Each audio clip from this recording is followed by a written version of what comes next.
గతంలో చేసిన మీరు ఏం చేశారో అవే రిపీట్ అవుతానని చెప్పి జేసీ కానీ టీడీపీ వాళ్ళు కానీ ఆరోపిస్తున్న పరిస్థితి. గతంలో మీరు కూడా ఇలాగే వ్యవహరించారని.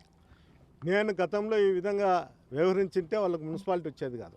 మా లీడరే చెప్తాడు పోలీస్ అధికారులతో నేనే హౌస్ అరెస్ట్ చేయమని మున్సిపల్ ఎలక్షన్ జరిపిన.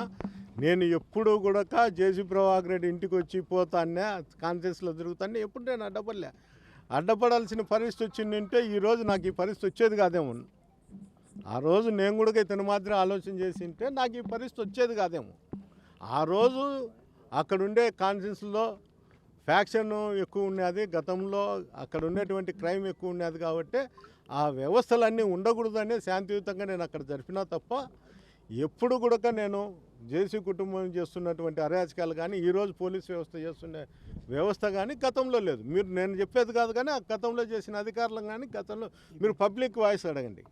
గతంలో ఏదైతే మీరు మహిళల పైన అడిగే ఎవరైతే ఉందో పెద్ద ఎత్తున కార్యకర్తల పైన కూడా కేసు పెట్టించిన పరిస్థితి ఉంది మీ వైసీపీ హయాంలోనే అని చెప్పి చెప్తున్న పరిస్థితి ఉంది. నేనైతే ఎవరి మీద కేసులు పెట్టిలే.